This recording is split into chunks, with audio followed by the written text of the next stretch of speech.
This episode of the Bill Simmons Podcast on the Ringer Podcast Network, brought to you, as always, by ZipRecruiter. Having a high sports IQ, very important. You know, as a high sports IQ, Tom Brady. Yeah, 6-time Super Bowl champ. You know what the value of a high sports IQ is? You win 6 Super Bowls like Tom Brady did. Well, when it comes to hiring, you don't need a high hiring IQ. You need ZipRecruiter. So effective. 80% of employers who post on ZipRecruiter get a quality candidate through the site in just one day. My listeners can try it for free. Go to ZipRecruiter.com/BS. ZipRecruiter is the smartest way to hire. Meanwhile, spring training is here. Manny Machado is a Padre. We have no idea where Bryce Harper is playing. But that doesn't stop you, or shouldn't stop you, from building a fantasy team around either of them. The Yahoo Fantasy app, the #1 mobile app in fantasy baseball, the official fantasy game of the MLB. Check out the Yahoo Pro Leagues, public leagues. You play for cash. Yahoo handles all the money, no commissioner. Buy in for as little as 20 or as much as $1,000. Build your Yahoo team around these Pantheon-level superstars, stash prospects, whatever you want. Download the Yahoo Fantasy app or sign up now at yahoo.com/fantasy-baseball. We're also brought to you by Belvedere, produced in one of the world's longest-running distilleries. I can't speak. Belvedere vodka is the world's finest all-natural vodka, part of a 600-year Polish vodka-making tradition. Belvedere is made with non-GMO Polish rye, pure water, no additives, recognized for quality, named the ISC World Vodka Producer of the Year in 15, 16, and 17. Enjoy a delicious cocktail with Belvedere vodka today, and remember to always drink responsibly. We're also brought to you by TheRinger.com, the world's greatest website, the Ringer Podcast Network, which has just an incredible number of entertaining podcasts. And let's give a special shout out to the Ringer's YouTube channel, which passed 100,000 subscribers this week. Thanks to everybody who spread the word for us. Apparently, we get like a silver button. They mail it to us, Kyle. How big is it? I don't know. And we're going to be fighting over who gets to have it in their office, but I didn't know it was such a big deal to pass 100,000 subscribers. I would have cared more. I would have been plugging the channel. You know how competitive I am. This is great. We are in the 100,000 club, and now the sky's the limit. I'm really proud of the video team and everybody here because we put a lot of work into those videos. I think we've done a lot of cool things with them. So all good. Thanks for spreading the word for us, and thanks to YouTube. Mail us that silver thing already. I'm excited for it. Coming up, we have Mallory Rubin and Kevin Clark from The Ringer talking about Antonio Brown's situation, where it's headed, who's trading for him, as well as all the other off-season NFL gossip. And then Chris Ryan comes in. We're going to talk about ESPN's crazy Donaghy piece about Tim Donaghy, the referee, that they did this week, as well as some hot takes for the rest of the season. And then me and Sean Fennessey and Chris Ryan are going to do the 5-year Oscars, which has become a tradition. We wait 5 years, and then we go back to the Oscars from 5 years ago and try to figure out if the right movies and actors and actresses won. So we're going to be doing that with the 2014 Oscars. All of that is coming up. But first, Pearl Jam.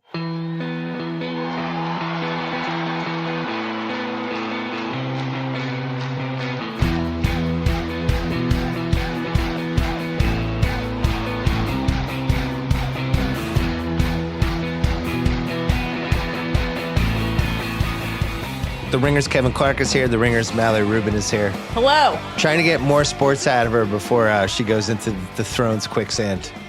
Game of Thrones is a sport, I think. You're not wrong. There's betting for it. We're gonna talk we're gonna talk Antonio Brown's next team because I think this is important. This is somebody that is top 6 or 7 all-time receiver with a chance to go. Basically has a chance to be the second best receiver of all time if he has 5 more good years. He's going to be 31 this year. Yeah. But the kind of body he has, I do feel like he could age pretty well as this decade goes. Randy Moss was 30 when he joined the 07 Patriots. Right. So and it already had slippage and stuff. Brown has never really had slippage, and you could argue like the QB, like who the F knows. He's under contract. 2 more years. His contract jumps, I think, on March 13th. So they basically have a 2-week span to trade him. But he's already saying that he wants to renegotiate his contract wherever he goes, that he wants guaranteed money. So you have to factor that in.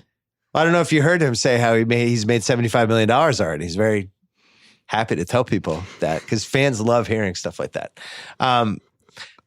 First question, because the Colts make the most sense for him, just for like who needs him, who has the assets, who has the cap space. Mm-hmm. Is there any way the Steelers trade him to an AFC team? I say no. I say no. So they have $107 million in cap space. They are ready to win. As we saw, they were probably the hottest team in the NFL over the second half of the season. Yes. If they hadn't run into a Mahomesian buzzsaw, it's a very different story with them. I think there are cases to be made for it, but I think, listen, dude, they just drafted 2 All-Pros last year. I think from a football standpoint, I would take on the risk and say, let's try to win a Super Bowl this year. I just don't know if it fits their risk profile. And from a Steelers perspective, I mean, you're basically handing another AFC team a juggernaut, and I don't think they would. You're souping up your own competition, unless you're creating a Super Bowl favorite in your own conference. We have a Steelers hater in the house, Mallory Rubin, proud Steelers hater. Is there a roadmap where the Steelers say, "Let's throw away 2019. We don't care.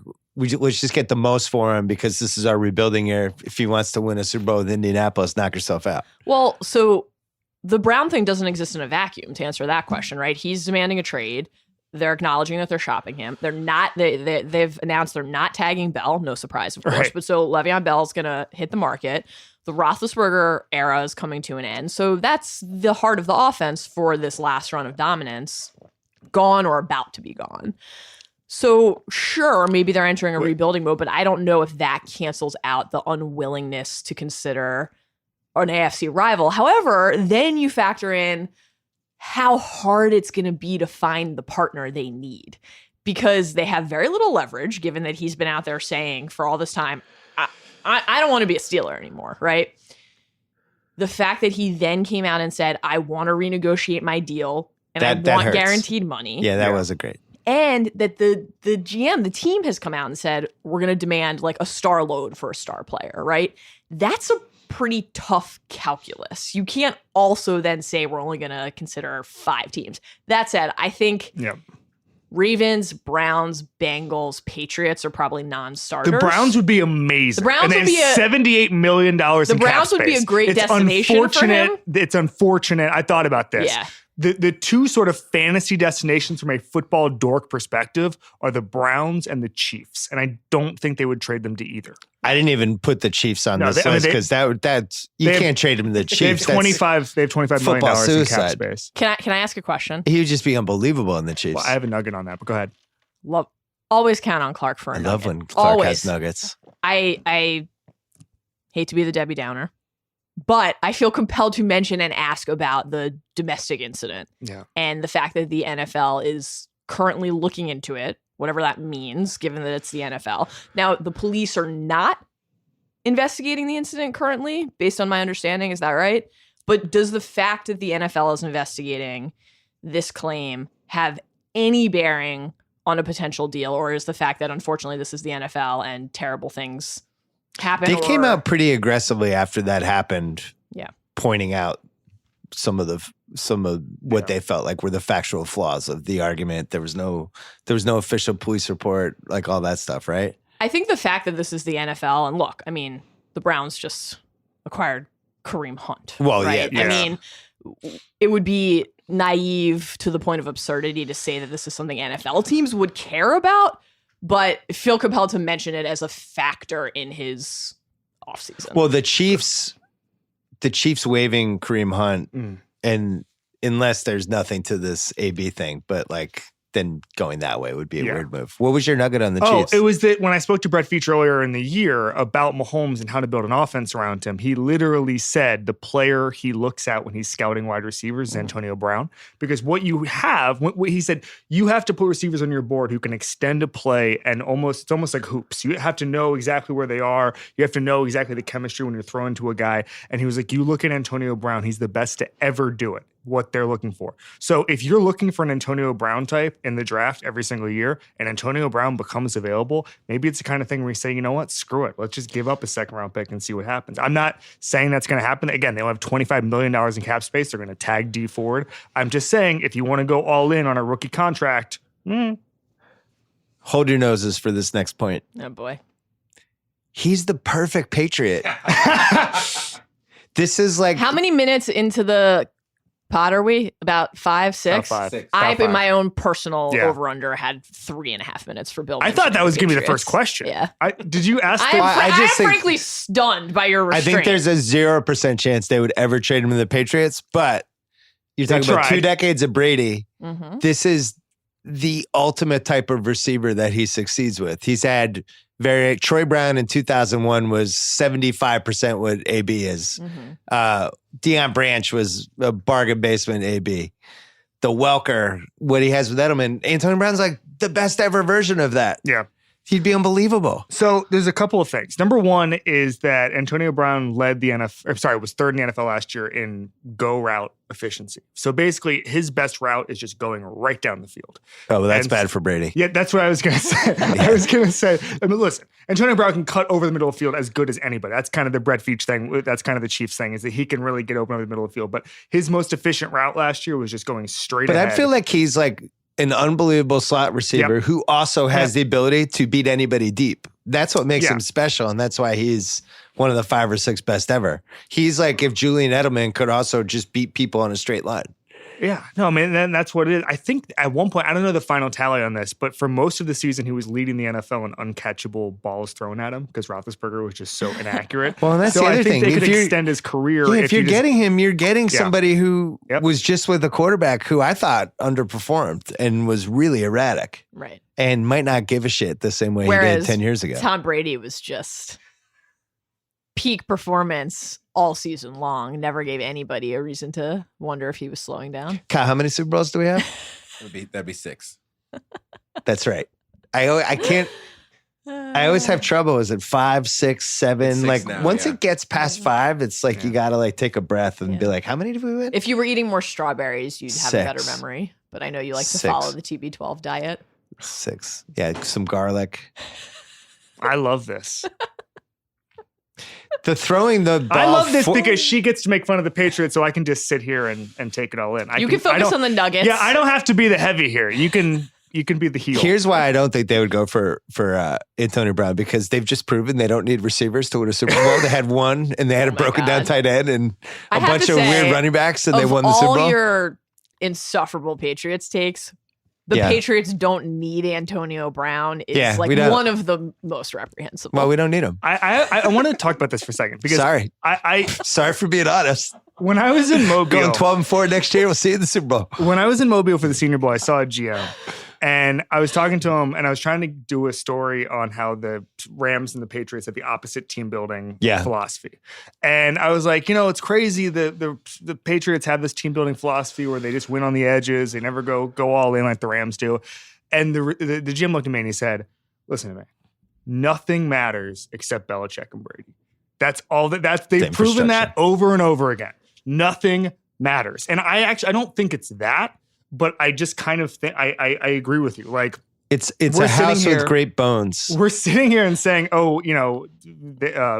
receiver can help this team. Be great. The Patriots have proven that if you just have a good coach, a good quarterback, and you're smarter than everybody else, you can win most times. We had the 3rd best wide receiver of all time in 2007. We did not win the Super Bowl with him during his peak season.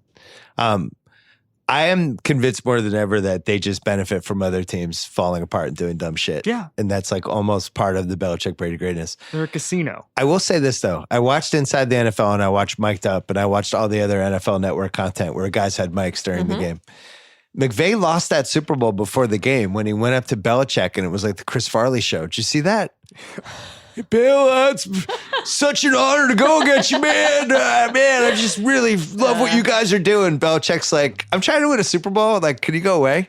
It was done. I think That McVay was when thought we he won. was going to win. And I think that it was kind of he was trying to do that so that people would see that as a moment of respect and passing of the torch. That was my vibe, what I got from that.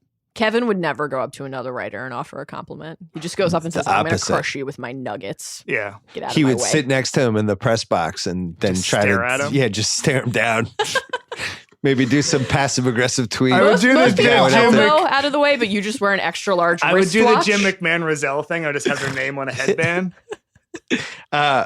So we haven't mentioned the team where I think he's going. The 49ers. Yes. Yeah. Yeah. It makes the most sense. $76 million in cap space. He also variety posted of an reasons. Instagram of himself photoshopped into a 49ers uniform. He was which also in this office seems notable. 2 weeks ago and talked about how he loves the 49ers. He's been tweeting at almost everybody Yeah. on the 49ers, and they've been tweeting back. Yes. So here are the odds. Sup, I believe, was the Kittle. 49ers. Subtle. 49ers Subtle. plus 350. They're the favorites for the Browns sweepstakes. Steelers also plus 350. Yeah. Cowboys are 8-1, which is hilarious. Jets are 10-1. That's kind of the fuck you trade for Antonio Brown. Yeah. And we should talk about that. Yeah. 102 There's an million cap amazing space. Jets possibility to consider, which is Both. Bell and Brown on the Jets. Because So the- Bell is an obvious jet. Like 100%. like on the downside, costs a ton of money, isn't exactly at an efficient position. That's classic Jets. It is really like textbook Jets. Vintage Jets.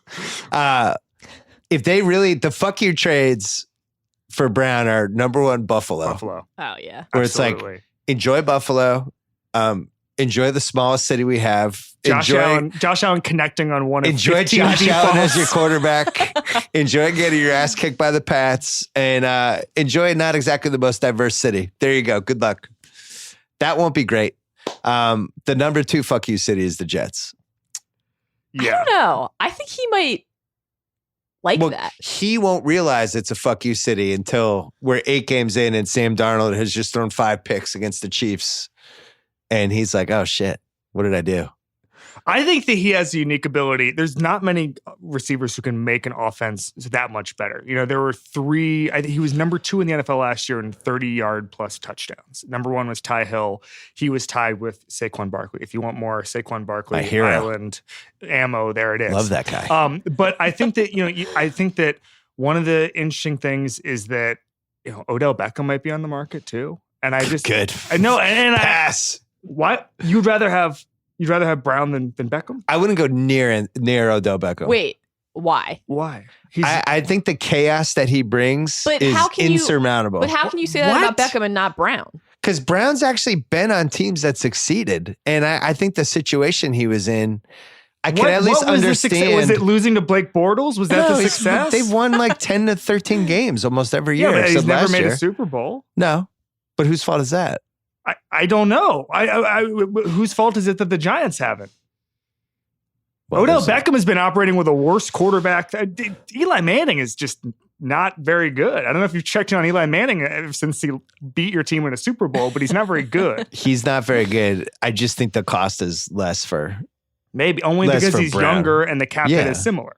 Beckham is like I'm paying a king's ransom for a guy who might be a semi-lunatic. I don't know if I want to do that. I think And I'm not sure he could stay in the field. I would make the case that with Odell, the whatever narrative you're either going to opt into or brand is ridiculous. I think Kevin and I are in the this is a ridiculous narrative about Odell camp. What is?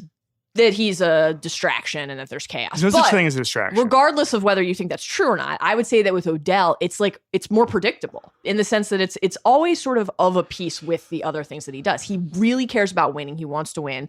And so if there's an outburst or a tirade, it's about how badly he wants to win.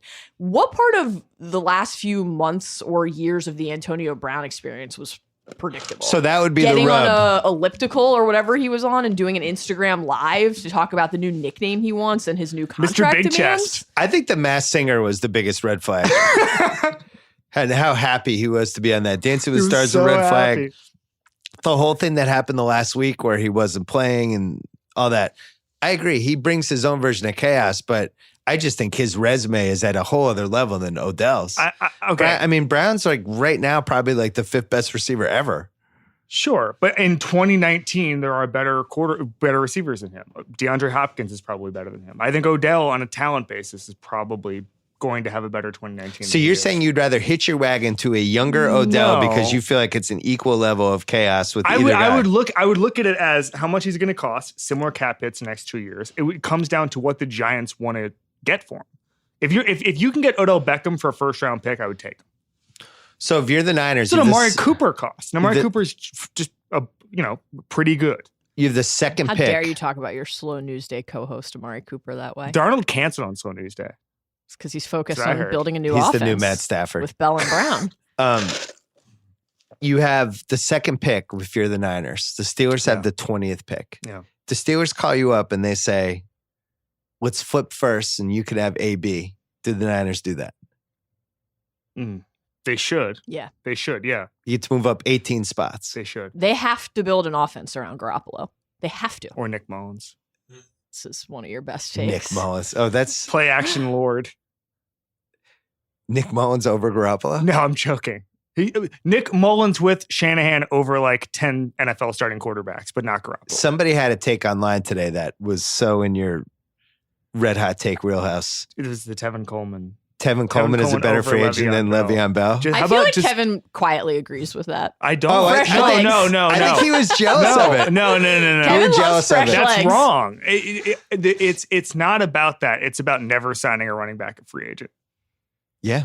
That's it. It's just ignore. If a running back is making more than their rookie contract, don't have him on your team. We just won a Super Bowl with a running back who got the limited amount of yards every time there was a giant hole. Sony Michel, who also can't catch for some reason, had 7 catches in 4 months.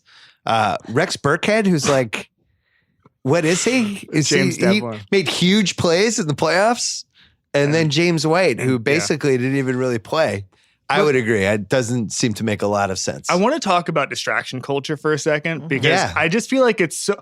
The Seahawks won a Super Bowl when Super Bowl week they were just punching each other in the face. Right. Okay, like has anyone looked into the early '90s Cowboys for some distractions? Well, on the online era, it's a little different now. I will bring up that the ultimate distraction of all time was a guy who was murdering people, and he almost won a Super Bowl.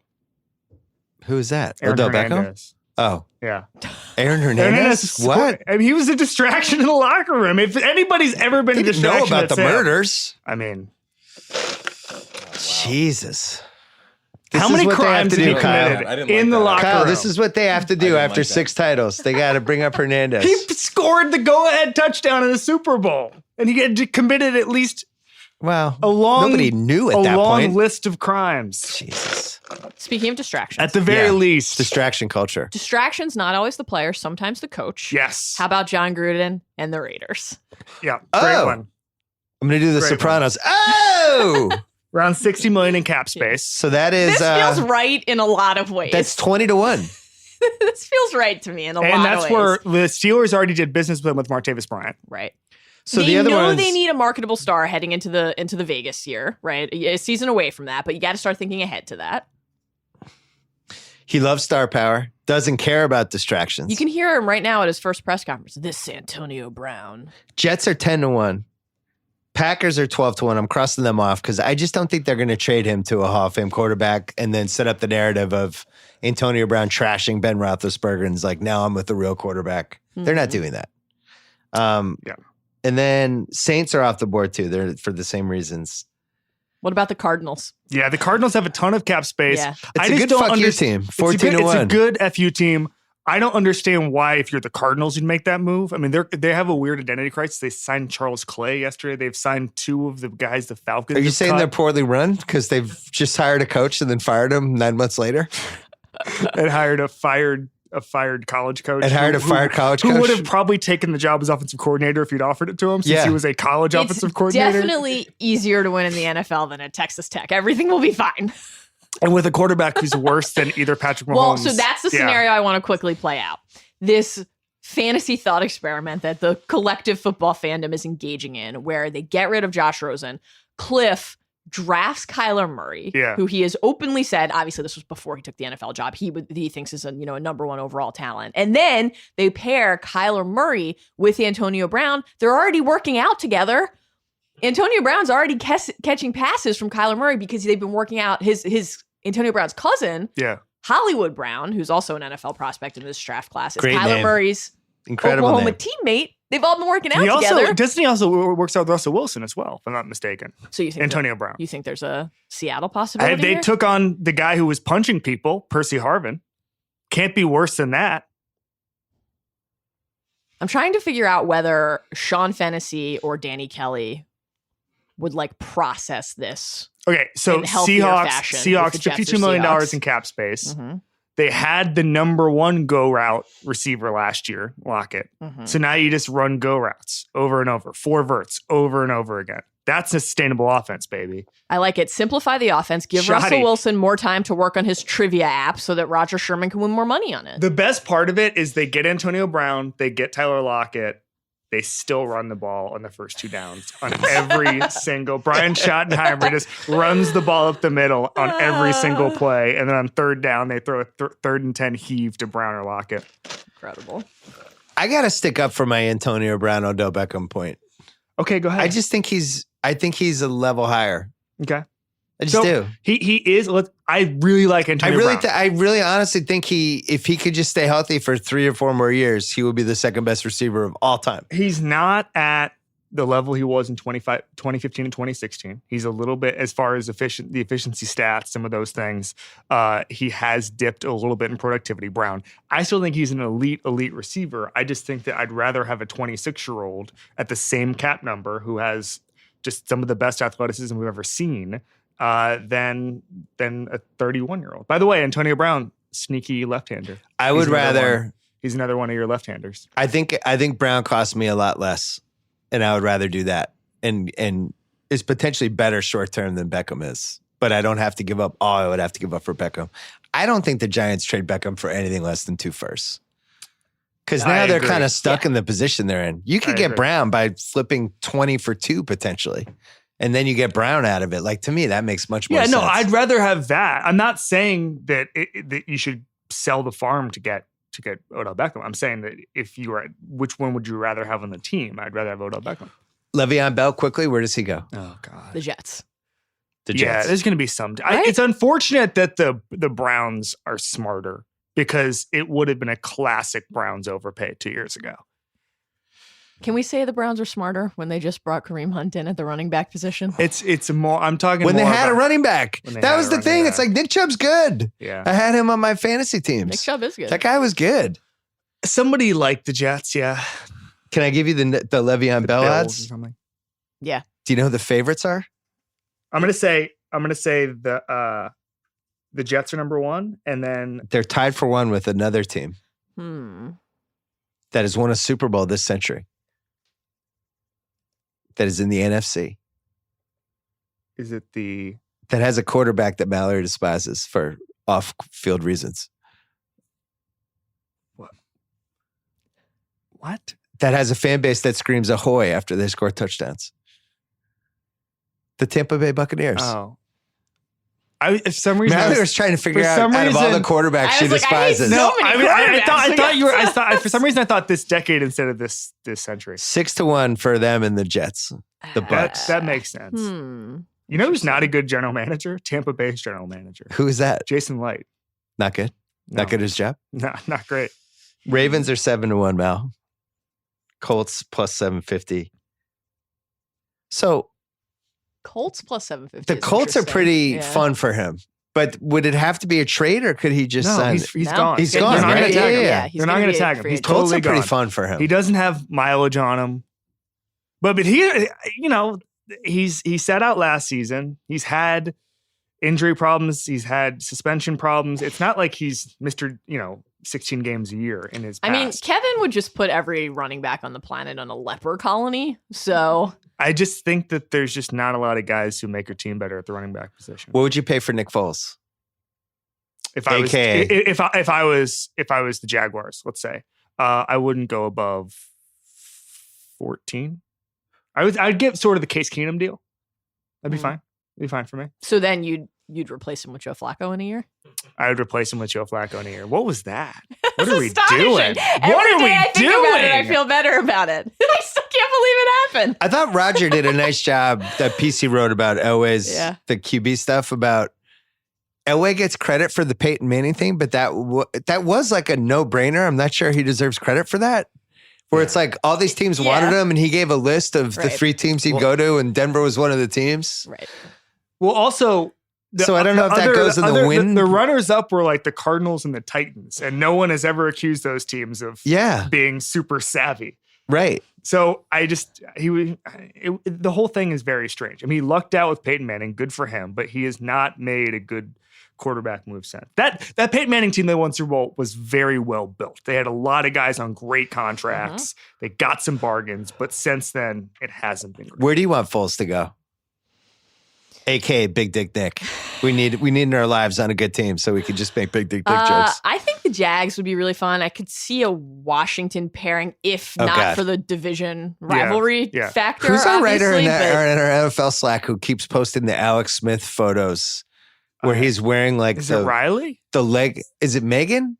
Donnie? I think Megan posted at least one of them. Where he's out and about on crutches and he has like the cast, but it's like the metal around it. Like it's like those weird 1920s photos of like weird really early upsetting. Medical devices. And you're like, what the that hell guy's not going to play again. It's really upsetting. Yeah. I mean, Washington needs a quarterback. Absolutely. But I don't know. I think with Foles, you would basically have to mirror whatever the Eagles were doing. You'd have to run the same way. It would have to be a very specific clone of what the Eagles did for him to succeed. Well, I mean, I think that there's a lesson to be learned from what the Eagles did, and I think you can build an infrastructure around them very successful. I think that every team should learn what the Eagles did with Nick Foles. Is basically they sat him down and were like, what are the plays you like to run? And then they took everything else out of the playbook that wasn't that.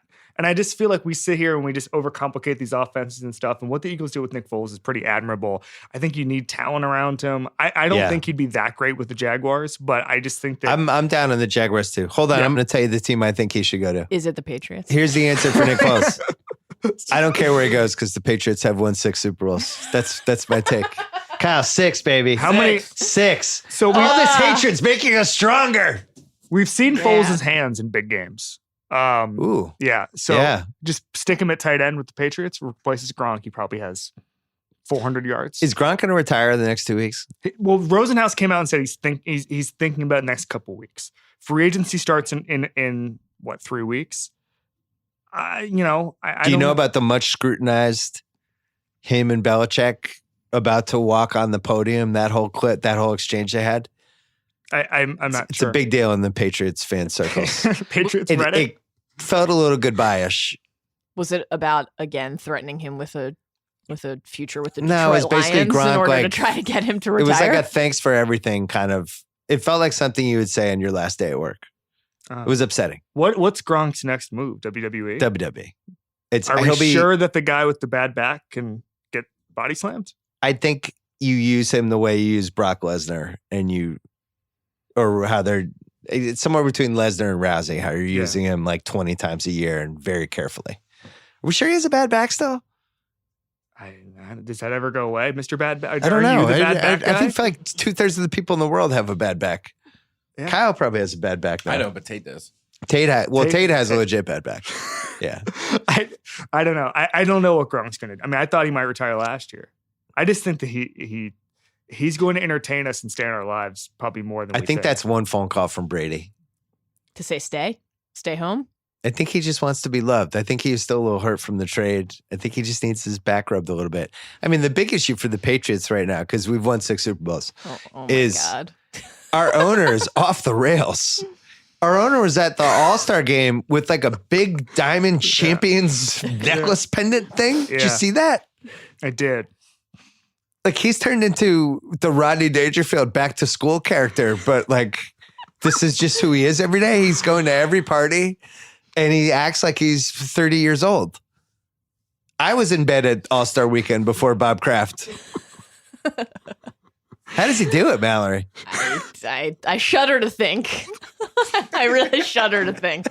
There's never been any. The best moment of my life was when you said her name and not mine at the end of that question. I have no thoughts on this. You have no thoughts on Bob Kraft at all? No thoughts on Bob Kraft. Anything else we got to cover football-wise? That's it, right? That's all the big stories? No more trades? No more big moves? Yeah. I mean... Gearing up for free agency. We have the combine coming up, so that'll be exciting. We got Kyler Murray going, but not doing drills. Right. I never gave you guys my Kyler Murray take. As you know, I don't follow college football. I can't wait but I still have takes. Let's hear them. Too short. Well, he doesn't get his passes batted down. Too short. He can climb the pocket. Guess what? We were there for Doug Flutie. He was amazing in the 80s. Too short. Incredible talent. We really wanted it to happen. Too short. Are the Oakland A's paying you to put this out into the He's world. too short. You can't have a 5'8" quarterback. It's not working. Here's where I come in off common sense mountain and I just land. I'm like, hey guys, Kyler Murray's too short. And then we're done. And then I climb back up and I parachute back up to the top of the mountain. Can I ask you a question? With the other people with common sense. I say this with no malice. Yeah. Genuinely just curious. Have you ever watched a single I saw Kyler some Murray YouTube. game? I saw some YouTube of him. Of him doing what? He's played 85% from the pocket last year. I'm blind out on 5'8" and under quarterbacks. I'm just out. For what it's worth, he will say he's 5'9", if that makes a difference. 5'9", I'm out too. Flutie was 5'9". What's your cutoff? 5'9". Because Flutie 5'9". was incredible. He had a cannon arm. Yeah. He was ingenious, and nobody could ever figure out how to terminate a foul. By the way, like 5 teams tried. He was in the league for 13 years. Including the Patriots. Twice. You don't understand, when he took over for Tony Eason, that was like one of the underrated great moments in Patriots fan history. Everybody wanted it. It was like, finally, the Messiah is here, Doug Flutie, and it was bad. So you opt in general to the trend of younger shorter quarterbacks in the league. Obviously, Drew Brees, Russell Wilson, but Baker at some Mayfield, point but you you're think too this short. is too short. Yeah, I think it seems like I would. How tall is Wilson? Like 5'11". 5'11", 5'10", like that.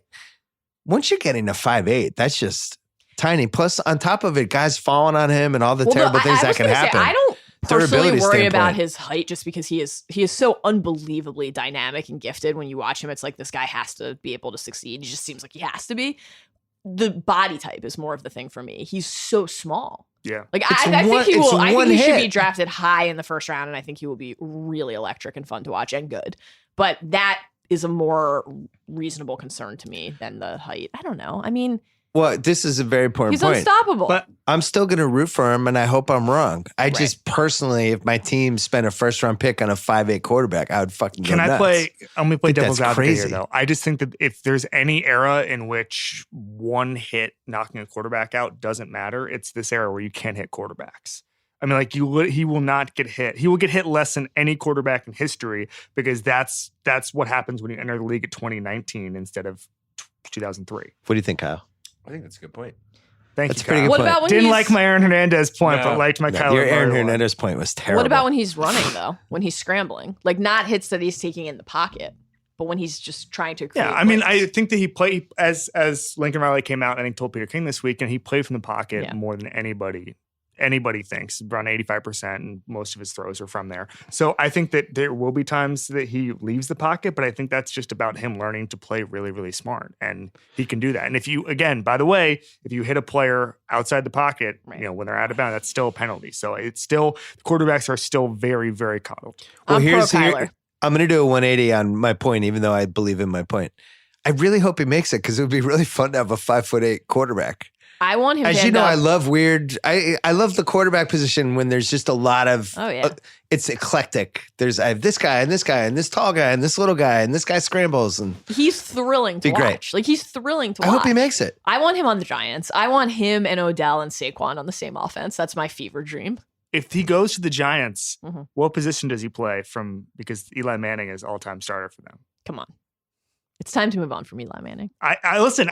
It was time to move on in 2015, but here I we think are. we're going to have the After what 2016, happened with rather. Joe Flacco last year is what's going to happen with Eli this year if they're smart and invest in a new. All right, here's 10 quarterback. through 20. Who's gonna Denver's trade 10. They're, Elway's not taking a 5'8" guy. They're could you out. imagine? Cincinnati's 11. Green Bay 12. No. Miami 13. That's where Danny Kelly had him going in our mock draft. Atlanta 14. No. Washington 15. I Ah, could fuck, see that. you're right. I- He is going to go in the 10 to 20 range. Carolina 16, Cleveland 17, Minnesota 18, Tennessee 19, Pittsburgh 20. I don't know. I'm pro Josh Rosen, but I'm not ruling out this Arizona Cardinals possibility. I'm really not. Cliff Kingsbury is obsessed with Kyler Why are Murray. you pro Josh Rosen? Chosen Rosen? Yeah, why? It's, What did you see his rookie year that were you like, I'm pro Josh Rosen? It's all for me what I saw his freshman year at UCLA, much like how I still Christian think about Hackenberg? Hackenberg's Yeah. freshman year at Penn State. Christian Hackenberg.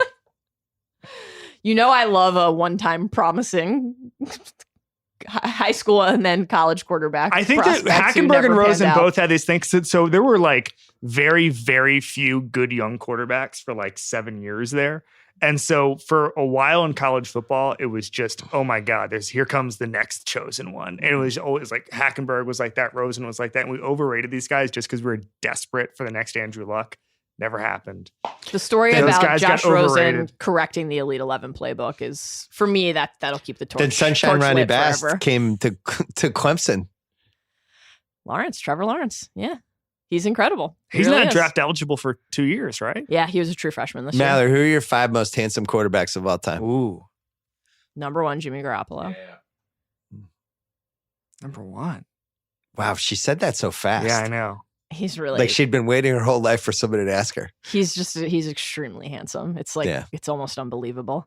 I'd have to think about the That's rest why of the Brady had list. to get rid of him. Brady's very handsome. He's obviously insufferable. Brady's handsome, but he was like, I gotta get rid of this guy. I have to give the list some thought. I'm not prepared to go off the dome for it. That's a serious question. Is Flacco in the top 5? What? Handsome guy. Top 5 all time? For you, handsome. Handsome guy, Joe Flacco. He's a handsome guy, but no, certainly not. Darnold's not in the top 5. I'm not going to comment. What else are we working on with the NFL? Anything? Combine? Combine, then we'll hit The free Antonio agency. Brown saga, free agency, And we're not far away from the draft. Here's the though. the deal. draft. If Clowney isn't tagged, there could be some good free agents. If he is, it could be kind of a crappy year. I was sad that Julius Peppers retired. Yeah. I really enjoyed the Julius You Peppers just wanted era. him to keep going. I liked when he came into the league and it was like, this guy. We've never seen an athlete like Yeah. at this position. It was just fun. Yeah. Oh, and also Now I feel like I'm old that he's retiring. yeah, I don't like it. Because I felt like I was old when he came to the league and I was excited. I for feel him. like I feel like that with Dwayne Wade right now. Yeah, I don't it's like tough. it, 'cause How old I- are you now?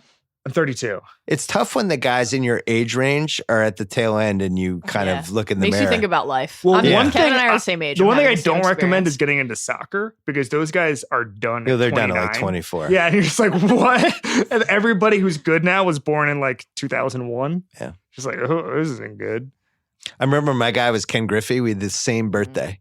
my Oh. God. And it was like junior, Andrew McCutcheon and I. were born the same 19-year-old day. center fielder. And then he went to the Reds. It's like, oh, Ken Griffey's getting old. Then it was like, all right, Ken Griffey's old. This sucks. Yeah. Got to stop calling Bill- him the kid at a certain point. I will say the good news about the Wade retirement is he's not bringing it up or bringing attention to it at all. Yeah, he's been Yeah, very discreet. He's been very discreet. It's been a he's great not, job. He's not shoving it in our faces, so I haven't really had to face my It's been a great show. mortality in that regard. Thanks for coming on the podcast. Of course. Thanks for having us. Appreciate it. We'll see where AB goes. I say Niners. All right, we're going to talk to Chris Ryan in a second. First, did you know not all alcohol products are required to list their ingredients? That was news to me. Bud Light is changing the game. They believe that we deserve to know our beer's ingredients, so they put an ingredients label right on their packaging. Bud Light brewed with hops, barley, water, and rice. No corn syrup, no preservatives, no artificial flavors. Find out what ingredients are in your beer. Bud Light. Enjoy responsibly. AB, Bud Light Beer, St. Louis, Missouri. Here's a little insider travel secret from our friends at Hotel Tonight. There are tons of empty hotel rooms out there just waiting to be booked. Hotel Tonight has partnered with these awesome hotels to help them sell their unsold rooms, which means you get incredible deals. Forget scrolling through never-ending lists. Hotel Tonight shows you a select list of incredible deals at cool hotels they think you'll love. Short profiles of each hotel, all the info you need, pictures of what the rooms really look like. You can arrange it by price, high price, down to low, or budget deals, luxury deals, whatever you want. Hotel Tonight, it is a great app that they keep improving over and over again. Perfect for spontaneous weekend getaways, 3-day weekends, business trips, 24-hour trips with your daughter if she plays club soccer. To start scoring amazing deals at incredible hotels, go to hoteltonight.com or download the app right now. All right, we're taping this Wednesday during the day. It's running late Wednesday night because there's no urgency, because there's no NBA. Chris Ryan is here. We have Sean Fennessey coming up a little bit later, as well as Kevin Clark and Mallory Rubin. We're going to be talking about football and basketball. Chris Ryan here right now. We ran a piece today called the NBA Take Meter, the stretch run. Yeah. Which I thought was smart. And the takes were, stuff like the Lakers will miss the playoffs. Right. And then we rated those takes with like a variety of feelings of confidence. Like, how confident are you in this take? The Lakers are favored now to miss the playoffs. Yeah. Which I did. I actually put together a little document because Sal and House and I were trying to decide who to bet on to miss the playoffs. I love that you're spending your free time this way. Yeah, it was late at night. They were, I'm sorry, yes to make the playoffs plus 125, no to make the playoffs minus 145. Since December 10th, they're 11-19. So wait, your free time you spend basically watching Sopranos and putting together Google Docs about gambling. Maybe doing both of those at the same time. You're really, the depravity is settling in now. Well, here's the other thing. The Kings were plus 400 to make the playoffs. Uh-huh. The Kings since January 7th, they're 11-7. They just traded for Harrison Barnes. They have no incentive to lose since they don't have their first round pick. And I actually think with the style they play and the energy they have at home and stuff, it's the kind of team that's going to get better the last couple months. Yeah. I thought that was crazy. Talk about like bias against a team, right? Where it's like on the one hand, you have LeBron. It was like, oh, LeBron, he's the best. Blah, blah, blah. Then Sacramento's like, oh, they stink. But just looking at the rosters, how would anybody think the Lakers are going to make the playoffs over Sacramento?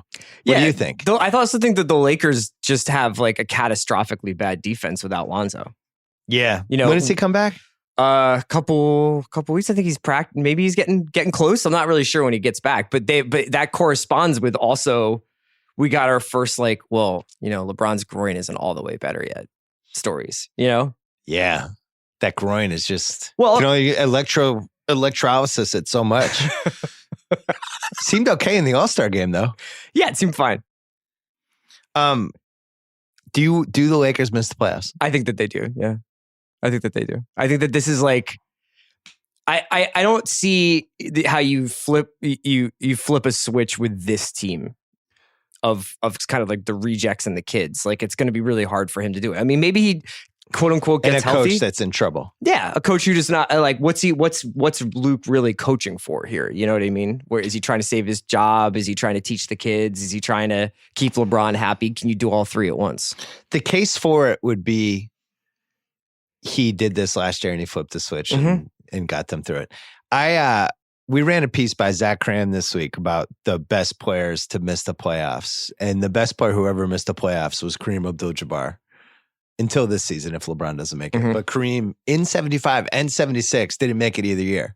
His last Bucks season, they'd made the finals the year before. And Oscar Robertson, I think, retired. And then Lucius Allen got hurt. They had no point guard. They ended up going like 38 and 44. And he was putting up like 30 and 15 every night. It was just like, it was basically like a Pelican situation. And then the Lakers traded for him that summer. But they traded basically all of their assets. So he goes to the Lakers, doesn't make it again. So he missed the playoffs 2 years in a row. In his prime, he was the third best player of all time. I think LeBron's second. I've basically netted out it. I don't think they're going to make the playoffs. If they make the playoffs or if they get like the 7 seed somehow, I think they could go to the conference finals. Like once he's in the playoffs, I think all bets are off. And they have 3-point shooting. You could argue maybe there's another buyout guy that we don't know that might be coming at some point. I think they're pretty flawed defensively, though. It is really easy to score 128 against them, which if means he's that not he has aggressive, to do a lot. yeah, it's like you just saw that, and I mean, I know that they were sagging a lot in the Sixers game, for instance, but that was just like there was a playground defending going on there. I've seen better defending in pickup games, honestly. All right, so we both think they're going to miss the playoffs. The second take from the take meter was that if James Harden averages 37 a game, he's the MVP. So the thing that's at stake for him is the non-center scoring record of all time, which is held by MJ. MJ's like 37 something. He has a chance to have the greatest scoring season anyone's ever had. Windhorst today, our friend Brian Windhorst, wrote a piece about Giannis versus Harden, how this was becoming the subplot of All-Star Weekend. People arguing about Giannis is the traditional two-way player. Yeah, that's the basketball I was taught valuable, to play. Yeah, right. And then Harden is I just put everyone else on my back for us to make the playoffs. And it's like a great old school MVP argument. I personally think the Bucks are going to end up winning 63 to 64 games. If you look at their schedule, if you look at their point differential, if you just look at the way they've been handling their business, they have a chance to win 30 road games, which is really impressive. Yeah. And then they're in a conference where like 6 teams are tanking by, March, April. Right. Whereas Houston, I don't really see a roadmap for them to get to even the 4 seed. It really seems like maybe they get to 4 seed, but they're definitely not going to be top 3 seed. They're probably going to finish around 48, 49 wins. And I don't think what he's doing is sustainable. And I don't think he wants it to be sustainable. He started to make noises about that. I mean, like now in this day and age, like of course you get like really freaked out whenever something like this happens. But Harden was basically talking about like he has to do this because of like the situation he finds himself in. It's a burden. And then there was that video that basically like showed up online of, I think it was Steph talking to Bud, the coach of the Bucks. And Steph says that Harden told him, I kind of wish I could just play in like a beautiful basketball system, but this is what we are, the situation I find myself in. I have to take this load myself. I'm in an unassisted assist situation. Right. I think he settles at around 36. Because part of the thing with the Rockets, Capella comes back. Yeah. I think tomorrow night. Mm-hmm. They have to get Chris Paul going. They have to figure out when Chris gets switched on big guys, can he consistently destroy them like he was doing the last couple of years? And Harden's got to sacrifice some of that offense. So I think he tails off a little, and I think Giannis ascends. Mm-hmm. And I think at some point we're going to look at this and go, wow, the Bucks have a chance to go 64-18. Like, holy shit. People will start writing about them historically as a top 15 team. What happens if Paul George has a March like the February you just had? I think it's already a win for Paul George. Being in the 2017 Kawhi spot of award season. Yeah. Where like Zach Lowe, shout out to Zach. Zach will pick him for MVP. Yeah. He's the best two-way player in the league. Like that, he's already won. Okay. Yeah, he's won. He's going to be the critically acclaimed MVP candidate. Take 3 on the take meter was the Sixers are the best team in the East. I don't believe this. I think it's ludicrous. What a shock. I don't want to talk about it. Take 4, Al Horford, the most valuable Celtic. We're not going to talk about the Sixers, but we're going to spend time talking about whether Al Horford is the best. Oh, I don't care. God. I will blow by this too. Al Horford, the most valuable Celtic. I felt that way that last year. I felt that way this year. I feel that way right now. Yes. They need him in the playoffs more than any other player. They can patch anything together except for if Al Horford is in there. Do your Kyrie thing. I just want him to stop talking. Yeah, so we just, like this, today as we recorded, the Rachel Nichols interview came out. Where 5-minute interview talking about how hard the season's been and the young guys, and just shut up. Stop talking. Doesn't help anyone. Really, stop. This is not like a shut up and dribble. This is just like a stop talking. You're not helping. Guess what? Nobody wants to hear yet another rant about how hard the season's been. The season's not hard. You're getting paid $25 million a year. You're in a top 5 team. What's hard about this? Jaylen Brown's upset. He only got 6 shots in a game. This is like traumatizing. Shut up. That's my take. Good. Thanks. I just wanted to hear that. Leadership is not every 2 weeks, I'm going to throw under the bus everyone under 23 who's playing for me. Yeah. And talk about how they just don't get it. By the way, play pretty well when you're not there. Yeah. By the way, he's only 3 years older than him. Yeah. So, man, these young guys. Yeah. It's like, you're 26. You don't know anything. You were at Duke for a year. What weathered experience does Kyrie Irving have? Because you were in a couple finals? Stop talking. Anyway. Oh, that's it for the take corner. Yeah, I want to talk about the. I backed you into that one. You really did. Well, you love this. Me? I'm at the point now where on July 1st, I'm happy to be in a black town car driving Kyrie to the airport. Before the Sixers game last week, I believe you said, I've moved on to the Red Sox. I did. Yes. Right. I still love the Celtics. Okay. It's my, yeah. I love that team. I just feel like some people are not meant to be leaders. And that's just the way it is. And unfortunately, Kyrie's one of those people. I might agree with you now. I think that that's sort of where this is all coming from. I mean, you could make the argument that all of this is the breadcrumb trail for him to leave Boston, that this is why like he's not comfortable there because there's too many people there who want too much of the pie. But I think ultimately, like he had his run as like the team leader and it's not suiting him. And now he's going to go share it with another guy of his. So you think that there's some sabotage here for him? He's like the guy in a relationship who's being mean to his college girlfriend because he really wants to just break up. So what do we have like as evidence so far? Like there's like the Gordon Hayward final shot thing where he flipped out on court, right? I mean, there's honestly been 6 interviews. And then multiple interviews where he's just like, I had to call LeBron to apologize because it's so hard. That was the craziest. Yeah. I had to call LeBron to apologize because now that I'm in the same situation he was in, where he's got these dumb young guys who think they know everything, and I was that dumb young guy once. So I called him for advice. This is the closest I've ever felt to being Daniel Caffey, and you're Nathan Jessup. And I just know you want to say you ordered the code red. I love watching Kyrie. Yeah. I just think some people aren't meant to be leaders. And it's funny, it's become this huge polarizing thing with the Celtic fan base. And some people are saying they're better off without him. Then other people are like, that's insane. Look at the efficiency numbers. I think they're absolutely better off with him. But he has to figure out how to just kind of fit in as the best guy in the team that's also not overpowering everyone else on the team. On the court and off the court. I love Al Horford. She's a great guy. You know who's not giving interviews about the young Celtics? Al Horford. What has Al Horford said this year? Man, these young guys, they just got to get their shit together. Can we talk about Donaghy really fast? Sure. You got to go for it. So, as we're talking, Fennessey entered because we're about to redo the 2014 Oscars. Just briefly wanted to mention this Donaghy story that ESPN broke last week, where they spent 2 years studying all the games that he reffed, not just in 06, just a couple days ago, right? Yeah. But going back, like basically a 4-year pattern where they investigated it and found out he'd been gambling, all this stuff. And there were 2 revelations in there. First of all, I was not surprised at all to hear that he was betting on games because everybody knew that who knew anything.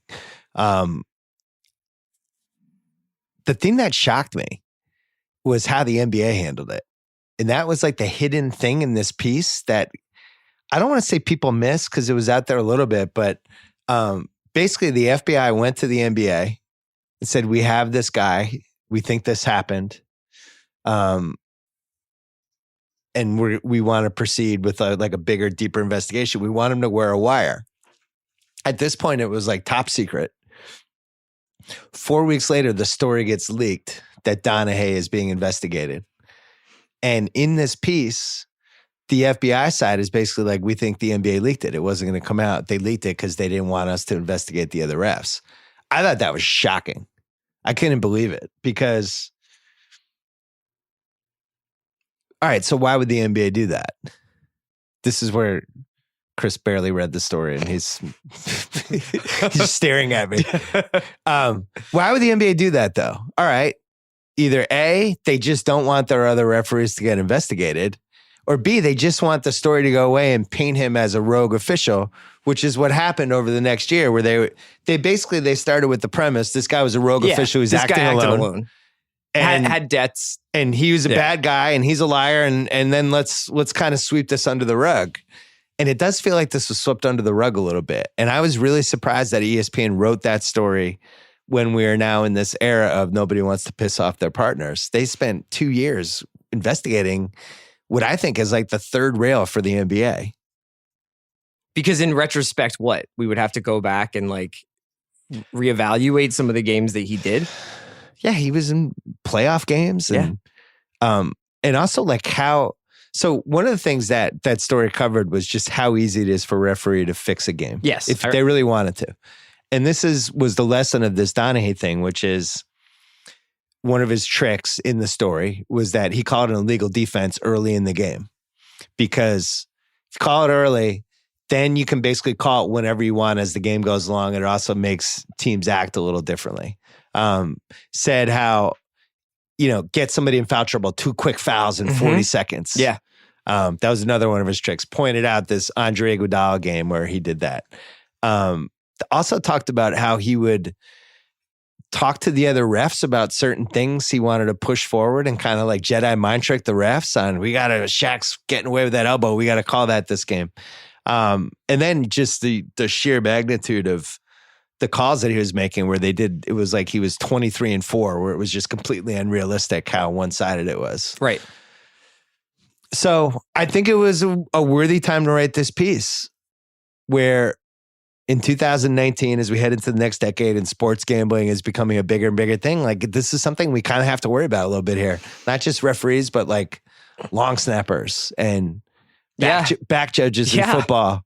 And a left-handed reliever who's going to pitch to one batter and who makes $220,000 a year in Game 5 of the World Series. And this is why it took so long for gambling to become legal. It's a major issue in Europe and European soccer where oh my god, in tennis, where gambling is much more pervasive and you can make bets on basically any corner of a European city on any game you want, and it's a big issue. What's been the biggest scandal in soccer?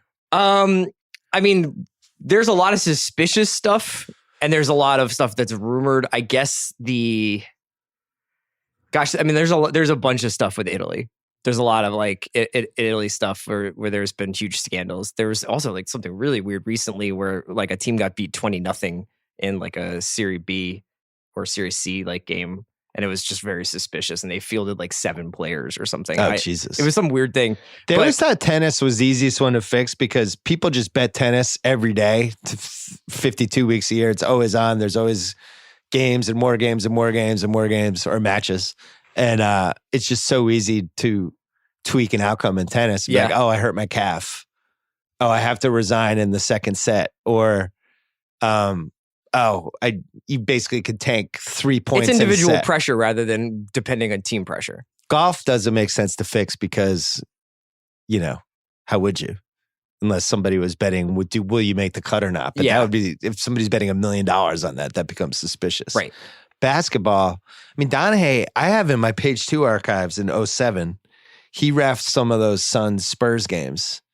And there was one game that was so egregiously officiated that I did like a blog post the day after.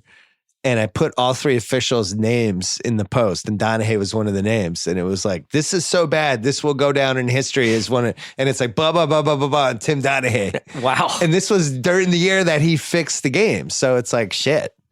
So this is the third rail for the NBA. This is the 3 things for them are Kobe's trial, Donaghy, and the Artest melee are the 3-headed Mount Rushmore of things the NBA hopes never comes up again. So I was really surprised ESPN wrote this. Yeah, it was fascinating that it came up. I mean, it was very specifically placed during this dead period of the season after the All-Star game, before the games start back up again. People are just sitting around waiting for stuff to happen, and this drops. So if Soderbergh was doing High Flying Bird too, but it was about a rogue referee fixing NBA games. Is that your all-time wheelhouse movie? Yeah, who would play Donaghy? It's like Forget Paris crossed with... I always felt like Chris Parnell could play Tim Donaghy. Chris Parnell? Yeah. Is he too old now? Yeah, probably, but he looks a little bit like What about him. Chris Pratt?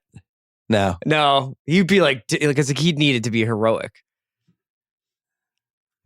Think about that. If you have any suggestions for who should play Donaghy in the movie. All right, we're going to take a break. Coming up, a redo of the 2014 Oscars. All right, Sean's coming in to do the 5-year Oscars. First, getting tickets online can be far too complicated with hundreds of sites and varying levels of reliability. Hard to know who to trust. As you know, SeatGeek, the way to go. They put millions of tickets in one place so you can easily find the seats you want for a price you're willing to pay. Designed to make your ticket buying experience easier than ever by searching multiple ticket sites, grading every ticket based on value. SeatGeek helps you immediately identify the best seats that fit your budget. Every purchase fully guaranteed. Oh, yeah. You can shop for tickets on SeatGeek with confidence. I have the SeatGeek app on my phone. I've had it for years. I check it sometimes just because I'm a weirdo. I like to see. I was in Sundance. I didn't even want to go to a jazz game. I was just curious how many people have their tickets for jazz games on SeatGeek. And I looked, and there was like nobody because people in Utah are lunatics and they just want to go to jazz games. Other times, you'll be surprised not only what the deals are, but, SeatGeek has the color-coded maps. You can look for the darker ones are always good. Like, you're getting a great deal. Just enjoyable. They do a good job. My listeners get $10 off their first SeatGeek purchase. All you have to do is download the SeatGeek app, enter promo code BS today. Again, promo code BS for $10 off your first SeatGeek purchase. SeatGeek, life is an event, and we have the tickets. All right, we do this every year, right around Oscars time. It's a tradition that goes back to the late 1980s. Me, Chris Ryan, Sean Fennessey on this podcast. Back in the 80s. When we were doing this podcast in the late 1980s? Yeah. Okay, cool. Yeah. Good They times. don't know any better. I was 11. We were just... We had this idea back in Grantland, the 5-year Oscars, which was basically everyone complains about the Oscars. It's too reactionary. The PR pressure and all that stuff can sway it too. You really need a couple years to sit back, almost like with the Hall of Fame in baseball. We need the 5 years to really, let's take a breath. Let's really reassess what happened here. And we thought with the Oscars, they should hand out the Oscars 5 years later instead of right after, because then we would really have a chance to, think about how we felt about this movie as the years pass, rewatching it, noticing things maybe we didn't notice the first, second, or third passes, and so on. So we're going to do this with the 2014 Oscars, which was the 2013 movie season. Good movie year. Was it? When I was looking at last night, cold. Well, I would say it's a good movie year beyond the stuff that was nominated for Oscars. There's a bunch of stuff in there that I'm a fan of. Yeah, I would say this podcast next year is going to be awesome because 2014 was a great movie year. 2013 is a cool movie year, but a bad Oscars year, I would say. I left me cold. So here are the winners for the audience listening at home. 12 Years a Slave won for Best Picture. Matthew McConaughey won for Dallas Buyers Club. That has not aged well. Kate Blanchett for Blue Jasmine. Sure. Jared Leto for Dallas Buyers Club. That has not aged well. And Lupita Nyong'o, 12 Years a Slave. That's aged nicely. Alfonso Cuarón won for Gravity, Best Director. And then Frozen won for Best Animated, which I think out of all of this has aged the best because everybody loves Frozen. I have an announcement to make that I'm going to be doing a breakaway rewatchables that's just about the Croods. It's going to be... Yeah, not a lot of legacy on the Croods. That's funny. So Best Picture had 9 nominees, and I can't believe 5 of them were in this category. 12 Years a Slave won it. American Hustle, Captain Phillips, Dallas Buyers Club, Gravity, Her, Nebraska, Philomena, and The Wolf of Wall Street. How many of those are you good with 5 years later? 12 What'd you Years a bump? Slave, Gravity, Her, Good with Her. and The Wolf of Wall Street. I think. That's it. You'd bump everyone else. I think Captain Phillips is a pretty nifty movie. I think it's really well made and actually fun to watch, despite what it's about. the gravity of its storyline.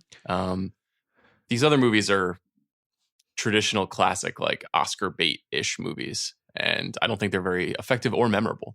Nebraska, I didn't really like when it happened, but it was during the Alexander Payne, everything he was doing, everybody was just excited about. We're still in that moment, except for downsizing. Alexander I Payne's think great. downsizing killed the moment. Yeah, I just think he hasn't been. I don't know. I mean, there was a lot of love for The Descendants, and there was some love for the earlier movies like Election and Citizen Ruth, but I don't think he was ever fully properly recognized. And so Did About Schmidt get nominations beyond Nicholson? Some writing nominations, and Sideways obviously got nominated for Best Picture too. So you're right, Bill. There was a time when if he put a movie out, it was getting nominated for Best Picture. So you're okay with Her? That's a movie I would never watch again. I love that movie. Okay. I think it doesn't have a strong legacy because Spike Jonze hasn't made a movie since. So he isn't creating like this arc over his career. He was working on the Viceland network, and he's made commercials. He won a Directors Guild Award this year for directing an Apple commercial. Mm-hmm. But if he had put out, let's say he'd made 2 movies like the way that Cuarón did, or Scorsese, or somebody in that time, you'd be like Spike Jonze. He's one of the 20 best living filmmakers in the world. But we don't think of him that way as much now. So Her doesn't have a strong legacy. What do you think, Chris? So are you asking me which movies I still stick with, or which movies? Yeah, which ones would you bump? Oh, I would bump. If you had some whammies. Philomena, I would get rid of. Dallas, I think, has not aged well. And I mean, American Hustle is fascinating, but is not, I don't think, a very good movie. That was kind of like an NBA All-Star game type of situation. Yes, Just a lot of people, everybody liked making a weird movie, and people were like, cool. Great There's just like comparisons. 5 too many choices made in that movie. And I was watching like a little bit of it last night, and Cooper is like doing some stuff there, but like he's also like, I have to have a perm and an accent, and I got to live with my mom. And it's just like, there's just too much stuff happening. It's like, you can't have a comb over and Bradley Cooper with a perm and people doing 5 different accents and then Renner. You know what I mean? Like, there's just too much. I forgot Jeremy Renner was in that movie. Yeah. I think it's funny sometimes. And Lawrence. Like a movie like that, I think people just appreciate that it happened. Mm-hmm. It's an actor showcase. Yeah. You know, it's like, oh, that was fun. Thanks, guys. Yeah. It's not a Good effort. It's not rewatchable, I would say. It's also not it's like the 5th best movie for everybody involved, which is never a good thing. You know, you want people kind of at their peak, and it's not Bale at his peak. It's not Amy Adams at his peak. It's not David O. Russell at his peak. Like, it's just not any of those figures. So I don't know. It's a little bit of a Frankenstein together thing that just feels like very Scorsese over here and very Cameron Crowe over here. And there's just a lot of pulling from a lot of different sources that never totally comes together. I'm okay. I mean, 12 Years a Slave absolutely should be in this. I'm okay with American Hustle. Captain Phillips is weird. It's weird that got nominated for an Oscar a second time. It was good. I mean, it's Paul Greengrass, who's a very respected filmmaker, and it's Tom Hanks doing a movie star part. It was good. So I love that movie. But like I saw it Mission times. Impossible Fallout was really good too. That didn't get nominated. It's fucking bullshit that it wasn't nominated. But that's what I don't get. It's like, if we're going to nominate that, then Mission Impossible absolutely should have made it this year. That movie was amazing. One thing's a docudrama based on a true story about real people and a real conflict. And Somali pirates was a very hot story in international news a few years before this movie came out. And Mission Impossible Fallout is about guys wearing masks. So like, why do we take things seriously and other things not is always up for debate. But I do know why Fallout isn't nominated, and this was nominated. Fallout should have been nominated. I agree. You agree with that? Yeah, Fallout should have been nominated. Well, relative to the other stuff we're looking at, you know, there's so many mediocre movies. But I don't think that there's anything wrong with Captain Phillips being nominated. I thought it was an excellent movie. Yeah, it was really good. Yeah, I guess I don't know what the line is with sometimes when they pick this stuff, because to me it's like there's like 2 or 3 Captain Phillips type movies every year, or at least one. And sometimes they get nominated and sometimes they don't. Like, they're kind of action thrillers. They're just really well done action thrillers with good actors. And sometimes that matters and sometimes that doesn't. There's no rhyme or reason to it. Dallas Buyers Club, I didn't really like when it happened. And I felt like McConaughey lost a lot of weight for it. And that became, and McConaughey was having a moment and people just liked him. And it was like, cool. So McConaughey is a serious actor and this is great. And I just don't think that movie has aged well, and I don't think we'll speak of it, you know, really at all 20 years from now. No, but it did launch Jean-Marc Vallée's career to some extent, and he's become like quietly one of the most important filmmakers just because of what he does in television as well. Like, even if he's not your bag, like that guy gets like a lot of stuff on screen that, and I think Big Little Lies and Sharp Objects are like, kind of have like changed the trajectory of HBO in some ways. And it's really fascinating to see where he's going with his career. Sean? It's a very similar story to Captain Phillips. It's based on a true story and it's based, am I getting that right? It is. Definitely. It's based on a real guy's life. Oh, 100% it is. Yeah. And I think there's obviously like a lot of complications around the gender dynamics and who gets to play what kind of character in the world. That's a little bit more fraught with the Jared Leto thing. Then that potentially is not going to age well. But even aside from that stuff, Jean-Marc Vallée has this very beautiful, impressionistic style of movie making, but it doesn't make for highly rewatchable movies. So the more time goes by, the less likely you are to return to it. He made Wild right after this, the Reese Witherspoon movie, which was also at the time I like that movie. Was praised and you know, based on a beloved true story written by Cheryl Strayed. It just there's something kind of ephemeral about the movie itself. Like you're not. It's not involving, it's just a showcase. And a lot of Oscar movies are like that. They're just showcases for people doing stuff. And Matthew McConaughey and Jared Leto they're such showy performances. You know, there's nothing subtle about this movie at all. It's like somebody is sick and somebody is in a crazy costume and somebody is doing an accent they've never done before. And that's just like, that's what Oscars always rewards. Well, I don't like it that much. I thought the movie was worth watching. Yeah, of course. And it was good. And McConaughey's really good in it. It's okay. I mean, it's just it's a tradition. It's a classical Oscar movie that, like you say, just is not going to have a lot of memory 5 years from now. I feel like your Gravity take is going to be like your Kyrie take. I'm getting ready for it. The Kyrie thing was not a take. So what's your Gravity take? You don't lead people by constantly complaining about them. I'm sorry, it's not a take. That's a fact. Interesting. Gravity, I really liked. And I think it's aged well. I liked it in the moment. I like seeing big stars in really well done movies. And I was okay with it. I unambiguously love this movie. Yeah. Like, I just think it's like technical achievement, movie star performance, great story. Fucking cool. It's a constant, how are they doing this movie? Really awesome, like it. reason to go to a movie theater. Yeah. You're like, oh, wow. How'd they do that? I don't How'd like they do study this? it. I haven't watched it that many times since it came out. I just remember being absolutely blown away by Such a good movie theater movie. It's good. How can you watch Gravity and be like, it's good? Well, it's truly a theatrical experience. Yes. I did rewatch it. I rewatched all of Cuarón's movies this month before the Oscars for Roma, and the script I don't think is very good. And I think the pacing is kind of weird when you're not watching it in a theater. And I hadn't watched it since I saw it in a movie theater. In the movie theater, I completely agree. It is one of the most memorable It was experiences. basically I've like ever an had. IMAX movie. Yes. Yeah. It was like an IMAX movie with a script.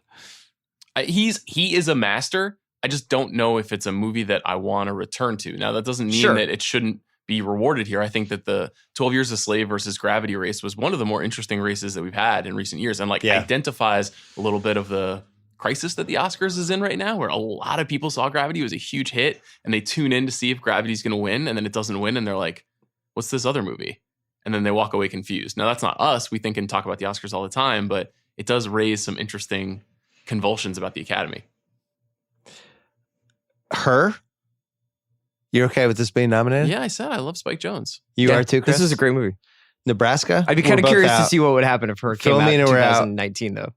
And the Probably last one complicated. is Wolf of Wall Street. Yeah, so this is the one I wanted to talk about. I think this is aged in the most interesting way of any of these movies of the last 5 years, other than a couple that we haven't mentioned yet. I thought that this movie was criminally misunderstood upon release. As this basically being like, it was like somehow like an extension of Entourage or something. Like, look how cool this is.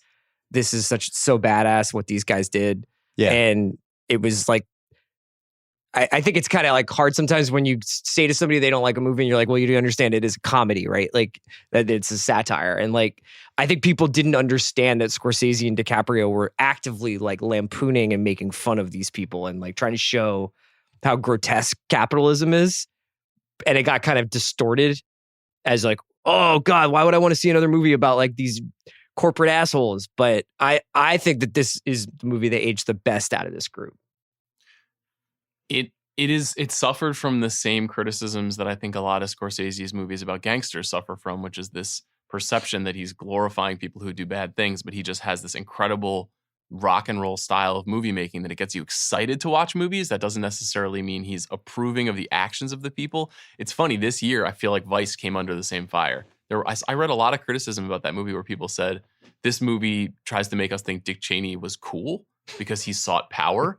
And if that's your takeaway from Vice, I honestly don't know what movie you were watching. Right. But it's exactly what you're saying with Wolf of Wall Street, Chris, where people were like, Jordan Belfort is a piece of garbage who ruined people's lives, and we shouldn't make him seem like somebody who would resemble Leonardo DiCaprio. And it's just it's like a perception thing. How do you think about the movie? In a lot of ways, also, this movie is as physically demanding to watch as Gravity. Like, it's a very long movie with these very intense sequences that like really challenge you as a viewer. So I think that's what killed it. It was too long. Too long. Was it like 3 hours? 3 hours. Yeah. 2 hours and 59 It minutes. was just too long. And it's 3 hours of like cocaine cinema. It's not like 3 hours of like, this is pretty like cool. Like it was, I'm going to use the word grueling. I love that about Grueling this to movie. watch. Yeah, I mean, this one kind of falls under the famous, would this have been a Netflix series question that you always ask on the rewatch? This is 100% would have You been know? better as a 6-episode Netflix series. Yeah, I mean, and shows like Succession are kind of about these sorts of people, and and Billions too. There's obviously interest in this kind of like high-toned wealth porn that also doubles as commentary on how bad people are that pursue wealth porn. The other thing is, it took criticism at the time, and Vinyl was the worst version of this, but being Scorsese karaoke a little bit. And I think that was my reaction the first time I watched it, was I felt like it was Scorsese had been artificial intelligence, and some computer was making some of the choices of like pulling from 40 years of Scorsese, basically. I feel like karaoke is an interesting word, because sometimes you can go to a karaoke bar and you'd rather hear some drunk guy sing Pearl Jam karaoke than hear the real version of a Taylor Swift song. You know, like, and that's to pull an example completely out of nowhere. You know, it's just kind of random. But I mean, I personally would just much rather watch karaoke Scorsese than 96% of other films. I'm just more interested in the kinds of movies he makes. Yeah, I think that also goes for both kinds. That goes for Silence too. There's also in this Best Picture category is the Scorsese karaoke is American Hustle. Like American Hustle is the like let's do a Led Zeppelin drop and have people walk into a room in slow motion and everybody is saying things like, we got to get over on all these guys. And like, it's like, it has that kind of tough guy talk. I think it's interesting you identified this in Vinyl. Terrence Winter wrote both of those. He wrote Wolf, he wrote Vinyl. Your mileage may vary. I happen to think that Wolf of Wall Street is just like a pretty amazing black comedy. And it's one of the best Jonah Hill performances. I was just going to say, Jonah Hill's so great in this movie. So funny. So my question is, if this movie is 2 hours, 23 minutes, I think it's remembered in a little more fondly, because I think people watch this once and then that was it. And I think if it's also on cable, problem is like they the pop in. climax of this movie is him having a Quaaludes episode where he can't get into it. Kyle likes it. That part's great. Yeah. I think there's a couple things though to mention about this. One, it was a huge hit. Mm-hmm. Yeah. It's a 3-hour movie about a stockbroker. Crazy. Huge hit. Incredible Testament trailer. to the power of Leo. Yeah. Yeah, Leo and the kind of like the Kanye West song in the trailer and the kind of energy. The music in this movie is incredible. You know, it's the classic like Robbie Robertson just pulling from 50 years of rock and roll and hip hop history and just inserting it into the movie. Great Kyle Chandler heat check in this movie. I don't know. I really like Wolf of Wall Street. Also, Martin Scorsese was like 75 years old when he made this. You can't underestimate that. I'm 36 and I'm like exhausted every day. How did he make such like a rocking, long, epic story at that age? It's really impressive. We all love Bernthal at The Ringer. Yeah. And I think we have to legally adopt him. I don't think he would accept that. I think he's pretty bare knuckled these days. I don't know. Have you seen Widows yet? He's good in pretty it. Tough performance. Oh, I thought you meant like he already has an allegiance to another editorial co. Like he's Team Atlantic. Oh, That would hurt my feelings. He's in a movie with The Rock that I really like. What's that movie with The Rock when he has to like drive a rig? What's that movie, Kyle? Oh, I know what you're talking about. He's good in that movie. That's like a borderline rewatchable for me. That's like in that Shooter class of. Oh yeah. When I see Shooter, I'm like, okay. That's not Walking Tall, is it? No. Snitch. Yeah. He's good. I think that was the same year as this movie. I like Snitch. That's when The Rock's son gets arrested, right? And he has to go in and extract Snitch is him. good. All right. A couple movies that didn't get Best Picture attention. There's one outrageous omission that really offended me, and I can't believe they fucked this up. And I think it's one of the 5 best and longest lasting movies of this year, The Conjuring. The Conjuring. I think The Conjuring was fucking great. And horror movies never get attention ever. I think it's one of the 8 or 9 best horror movies of all time. Hugely influential, exceptionally well done, really well acted. You could make a case Vera Farmiga should have gotten nominated. Mm-hmm. And just got overlooked. So, yes or no, Fennessey? I think that there's definitely an interesting case to be made for it that definitely was not made for it at the time. Yeah. And in a post Get Out world, might have. Yeah. I think I've talked about this on podcasts before, but the Conjuring universe, quote unquote, is legitimately the most successful non-fast, non-superhero franchise in the world. The Annabelle movies are a part of this. The Curse of La Llorona that's coming out this summer. The Nun that came out last year. All of those movies are all connected to The Conjuring. The Conjuring 2, I actually think, is better than the first Conjuring. Yeah, that's the one in England, right? Yeah. But you're right that it is like kind of an important movie in movie history. It doesn't have one thing that I think a movie like Captain Phillips does have, which like it doesn't really tell us anything about anything. It's just like a fun, well-made horror movie. But I think for me, it signifies the shift of what happened in horror movies this decade. Like the moment The Conjuring comes out, we have now officially moved away from Saw and torture porn. Right. And we're moving into there's something wrong with the house. There's something wrong with my daughter. There's something wrong with my car. Just this whole supernatural world. And the Conjuring 1 and 2 is still the best version of it, I think. I've watched all of them. It's a really good case. We even watched Open House on Netflix this week, which is the worst one of all of them. And if you ever want to watch an incoherent, awful movie, watch Open House on Netflix. It is another Something's Wrong with the House movie, but Conjuring started this. I mean, it didn't start it because like Amityville Horror did it in the 70s, but like The Conjuring, I guess, brought it back. It was the most polished, well-made version of this movie that had come along. Yeah. And I mean, you know, it's like B-level movie stars are partaking in it. They're taking it very seriously. It's definitely aspiring to more like The Exorcist than it is to something like Paranormal Activity. Yeah. So I think that's a good case for it, especially when you look back on like Philomena and American Hustle movies that were like, who cares about these movies? We don't think about them. Second one, The Counselor. Thoughts? That would never get nominated, but that'll definitely be like the rewatchables that you and I do that gets this company shut down. But I think I at least would want to be a part of that one. I love The Counselor. I think that'll be 10 years from now one of the most respected movies from this year. I think it's going to be obsessed over. I don't know about respected. Like, it's really, really weird to the point of obscurity. It is similarly like The Wolf of Wall Street, though, like an old guy being like, fuck it, I'm putting all my cards on the table. Right. Like, here are all my moves, and they're all really weird.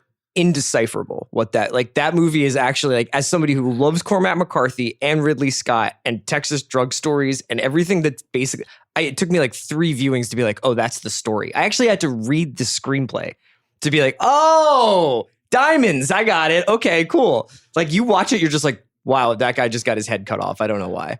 Our girl's in that. Cam Diaz? Cam. Yeah. This is it's good Cam. This is a very physical one of those, performance from Cameron Diaz. When you have the conversation of Cameron Diaz underrated, overrated, properly rated, and then settle on underrated because she's really underrated. This is one of the performances where you're like, yeah, The Counselor. One of the most go for broke actress. Really enjoyed her career. In years. Great job by her. Come back. She hasn't made a movie in like 5 years. I think she's done. Before Midnight, I don't think is in the best picture conversation for me. I thought it was the weakest of the 3. I thought it was one of the most memorable movies I saw that year. It's really rough. You're just in the middle of this relationship. That is I was just going to say. Yeah, you're in like a real marriage with these people, and it's warts and all, and it's like you kind of leave the theater and you look at whoever you're dating or you're married to, and you kind of size each other up for 5 seconds. When did Boyhood actually come out? What was that? After 2 years ago. So the Before trilogy is like, to me, in some ways a lot more significant. It's just like way more of a significant achievement than Boyhood, even though he spent so much time making Boyhood. And it's a miracle, but like what he's done in the Before trilogy and how, I think crucially because those 2 actors have just remained relevant and so great. Chris, don't step on the summer rewatch. I know, but it's just like the before. Save some for the rewatch. Before Midnight is I think really deserves to be in this best picture. So you would category. do best picture for it? Yeah, especially since it's no guarantee that we'll get a Before Afternoon or whatever the 4th one would be. You know, Before Afternoon. I don't even know. Yeah, Before Noon. Like, yeah, I think I think it's very hard to make something that feels real. That people can walk out of a movie and go, man, this person really understands relationships. This is really what it's like to be in a fight where you're like, is this the last fight we're going to have? And that movie does that. It pulls that off. That's really impressive. He's such a genius. I love his movies. It certainly should have bumped a couple of the ones we have here. Francis Ha, I'm not a huge fan of, but make the case for it. You never lived in New York, Bill. Great. It's one of the all-time great 21st century. This is what it's like to be 26 in New York. Okay. Also, especially for me, I mean, I like me and Greta Gerwig are about the same age, and I can just feel her importing a lot of the experiences that I had. There are several scenes that take place in that movie in restaurants I've eaten in and in bars I've been to. So it's a home movie for you. I wouldn't be that derogatory about it. I think it's incredibly well made too. Would you do Best Picture for it? You know, these are the 5-year Oscars. You can bump. We could bump Sean 4 of these movies. I threw a bunch of these kinds of movies at Sean last night, and it was interesting. Our like brief conversation that we had about it was pretty fast. In fact, Francis Ha was on that. Inside Llewyn Davis was on. That was list. That was the last one I had on the list. That has to at least be discussed. So you're not a big Coen Brothers person. So what do I'm you not. think? I didn't love this movie. Okay. Yeah, I was going to say, but a lot of people do. People are into this. So I'm just saying, like, if we're trying to find 9 5 years later, The Counselor shouldn't be in there. But the other 4 we mentioned, The Conjuring, Before Midnight, Francis Ha, Inside Llewyn Davis, bumping Philomena, Nebraska, Captain Phillips and American Hustle. Like, I'm okay with that trade. Right. Francis Ha would have been really, really surprising, but would it really have been any more surprising than something like Beast of the Southern Wild getting nominated? Mm-hmm. You know, sometimes a small movie comes along and then they just recognize it, so that wouldn't have been crazy to me. Let's take a quick break and we'll get back to this. The new Microsoft Surface Pro 6 can help you get things done whether you're on the field or running a business. Take Brian Arakpo and Michael Griffin, 2 former NFL teammates who have opened a cupcake shop. With the Surface Pro, they can do everything they need, from setting schedules to creating promotions for social media and designing new flavors. Plus, it's light, super fast, has a great battery life. Brian and Michael are proving you can tackle all your passions with the power and speed of the new Surface Pro 6. Inside Llewyn Davis, you want to make the case, Chris? Quick. This is a movie that is like, Coen Brothers movies now basically follow a cycle for me where the trailer is amazing and I can't wait to see it. Then the first time I see it, I'm like, huh.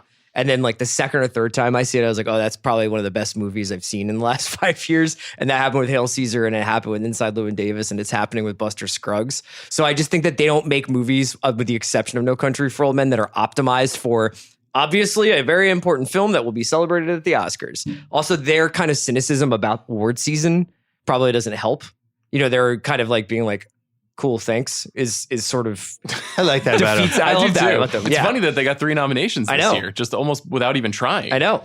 So Best Picture 5 years later is? I think 12 Years a Slave is the great achievement. And it also feels like the right Oscar pick. But I certainly could hear the case for Gravity. Oh, I think it's Wolf of Wall Street. Pretty easily. For me. Yeah. I still go with 12 Years a Slave. I thought that movie was really, really hit me. When we do this pod, It's just really well done and just took me into a world and it said something and I thought it meant something. I think when I'm okay with it still. It kind of balances all of the things that at least the Academy wants. Maybe not what I want specifically, but it wants a meaningful story. It often wants a period piece. It wants something that feels true. It wants an extraordinary performance at the center of it. It wants supporting players who sort of like scare you and shock you and impress you. You know, every single supporting actor that's in that movie is doing impressive stuff. It's got vision. You know, Steve McQueen is a real artist. And that was the other thing I liked about it is that it was one of those movies where you're watching and you're like, this guy's going to be in my life for 35 years. Definitely. I think that matters. When we do this 5 years from now, there probably will be a weird and interesting conversation about widows, which is pretty much completely overlooked. Yep. And it's fascinating. That movie. I like that. I need to see it again. What'd you think, Kyle? Did you see it? Nope. You'd like it. Okay.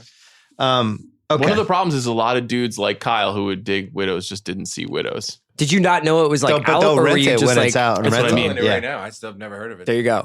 So Wolf of Wall Street for me, just too long. I think it's too big of a flaw for me to overcome mentally. Okay. And I don't think it was enough to take the 12 Years a Slave. Where does it sit on your crown. all-time Scorsese list? Is it in the top 10? It's not in Give the me a top sec. 5 for me. It's definitely not in the top 5. Can we do this as a podcast on Big Picture? Top 5 Let's do it in Scorsese. March.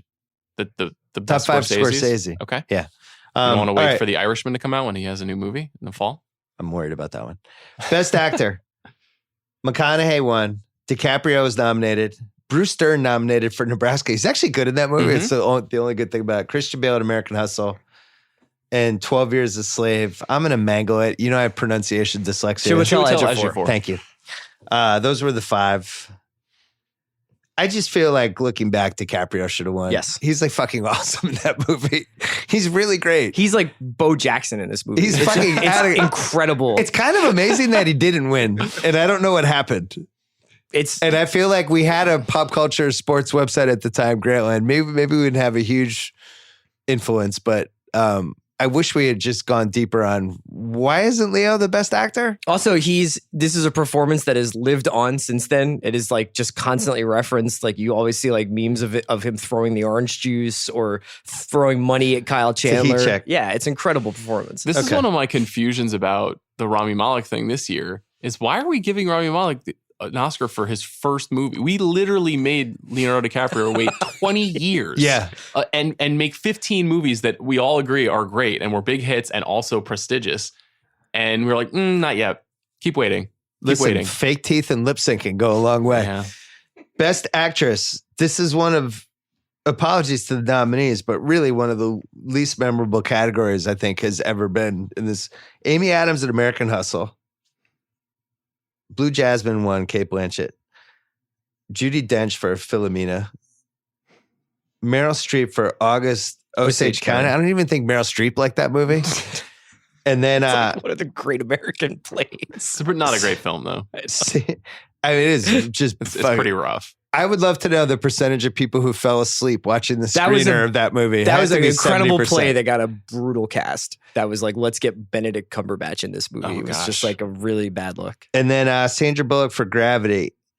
I think looking back at this, Blue Jasmine was pretty good. I don't know. I don't even really care. This category leaves me cold. It's the same thing. It's just Cate Blanchett probably should have won 7 or 8 I'm years fine with earlier. it. It's I a like really Cate good Blanchett. performance. This is also, in retrospect, Delpy and Gerwig should be in this category. Yeah. So, like, if you put Julie Delpy and Greta Great point. Gerwig in the category, it becomes a much more interesting competition. And even Vera Farmiga I would consider. Yeah. Meryl Streep was just the blind check mark of Meryl Streep. To some 'cause extent, she's Meryl Dench is Streep. too. I mean, I think Dench is like one of the great actresses, but like, I don't really know that I can tell the difference between one Judi Dench performance and another over the last 10 years. I think it's also a good Sandra Bullock performance. You know, Yeah. she's alone. She was the other one There's I a would lot have of gone. physical challenges. You know, to I doing love a when part people are like alone that. in movies. Yeah. So you guys, it's like Damon in The Martian. Yeah, that's really hard to pull that off. I agree. I feel like people not being able to play off somebody is a challenge in acting, and also like the green screen stuff that she had to do and wearing a suit the whole time, not being able to see that face as clearly as you do. She's so expressive. I don't know. It's a pretty good one. You know my Amy Adams take. It's my least favorite take of yours. What is your Amy Adams take? That she's the Alex Smith of famous actresses. I did not know that was She's your fine. take. She's fine. You can totally make the first round with her. She doesn't make bad stuff. She doesn't make bad stuff. She she wins. almost never in a movie. That Look you at think her is bad. win-loss record. She's got a great win-loss record. Yeah, You know what? I'm not winning the Super Bowl with I'm her. a fan. I know you I'm are. a big Huge fan. Yeah. Especially after, Sorry, I think guys. Arrival changed that for me too. Like, Yeah, where I I'm was not like, here to oh, make yeah. friends. Okay. With Amy Supporting Adams. actor is egregious. This is the one, like, looking back, I was like, what? Captain Phillips, that guy. Barkhad Abdi. Bradley Cooper in American Hustle. Fassbender in 12 Years a Slave, which would, if we did the rewatchables of 12 Years a Slave, which we're probably not doing. We're not doing that. But he what's the award we have for the overactor? the Dion/Dino Waiters award. No, not Deion Waiters. The the Rubinek. Yeah. the Saul Rubinek they knew. That's Yeah. Fassbender in that movie. Jared Leto won for Dallas Buyers Club, which is egregious. And then Jonah Hill didn't win for Wolf of Wall Street, which I think as the years pass is outrageous. 20 years from now, when he's got 4 or 5 nominations and hasn't won, we'll be like, that's the one he should have won for. Terrible. I'd like to throw Brad Pitt from Counselor in this category. Wow. Oh, interesting. That would be the one that I would add. Brad Pitt over Bardem. Oh, absolutely. Yeah. Yeah, Brad Pitt has like 2 amazing monologues and then a disgusting death. I liked your point. I liked your call how Julie Delpy could have gotten nominated for Best Actress. She didn't get nominated for any of those 3 movies, and she's like It's a crime. indelible in those movies. She is. Like, who else is even She has playing been that? nominated for screenplay for those movies. I though. love her. Supporting actress, Lupita Nyong'o won for 12 Years a Slave. The other, Sally Hawkins, Blue Jasmine. Jennifer Lawrence, American Hustle. Julia Roberts, August and Osage. They had 2 nominees. And then Jane Squibb in Nebraska. June. That's also I'm sorry, June Squibb. That's a bad category. I'm okay with how it ended up. Director, Alfonso Cuarón, Gravity. He won. He did win. He's going to win Steve again. McQueen, 12 Years a Slave, did not win. Tough. Alexander Payne, Nebraska, stop it. David O. Russell, American Hustle, adorable. And Scorsese, Wolf of Wall Street. The top 3 in that category is pretty good. McQueen, Cuarón, and Scorsese, yeah. It's pretty good. Could have gone in any direction. I mean, Scorsese had won recently for The Departed. Yeah. So he wasn't going to win there. I thought Gravity was a real achievement with, I was constantly confused by how they were doing Did it. Chivo shoot that? He did. There's a really fascinating New York Magazine story that ran by a guy named Dan P. Lee about a month before the movie came out that explains how Cuarón and Chivo conceived the whole movie. That gives you incredible insight into the way that they figured out what kind of movie they wanted to make. Making space movies is really hard. Yeah. There's a space movie coming out in May that Chris and I are psyched about, starring Brad Pitt, called Ad Astra, that I'm hoping is going to kind of challenge the Gravity 2001 Hall of Fame for these kinds of movies. So what would you go with 5 years later? McQueen or Cuarón? Cuarón. It's Cuarón. Cuarón. I have pronunciation dyslexia. It's honestly a coin flip. Like, I don't have a No, preference. you can't. It can't be a coin flip. Make a pick. This was I'm the fine night with how it went. I'm good with how it went. Me too. Despite like the amount of Osage County that we had this night, I actually walked away from this Oscars night being like, cool. Like that. Yeah. That's like a very nice distribution of awards. I think that Leo losing to McConaughey was yes, bad, though. but I think that Cuarón winning and 12 Years a Slave winning is like best possible outcome. There was not a lot of outcry about this one. It was not controversial. Best animated was The Croods, Despicable Me 2, Ernest and Celestine. I don't know what that is. Frozen, The Wind Rises. Kyle, you okay with Frozen for that one? I never saw Frozen. Okay. I've never seen any of these movies. Solo rewatchables. Kyle watches Frozen. Kyle's upset because I told him he can't jewel during the podcast anymore because I don't like secondhand jewel I've never smoke. seen Kyle jewel No, during he a secretly podcast. jewels. It's secret, exactly. And then I Nobody knows. Googled secondhand jewel smoke, and it's a thing. You And Google some stuff people like get that, headaches. You're going to get exactly what you want. No, I don't. Take your jeweling outside. I will. Yeah, weird year. I'm going to give this year like a C-. Oh, I think it's like a B. It's a B. All right, I'll raise it to a C+. Okay. Where would you rank it compared to this year so far? Right before the awards.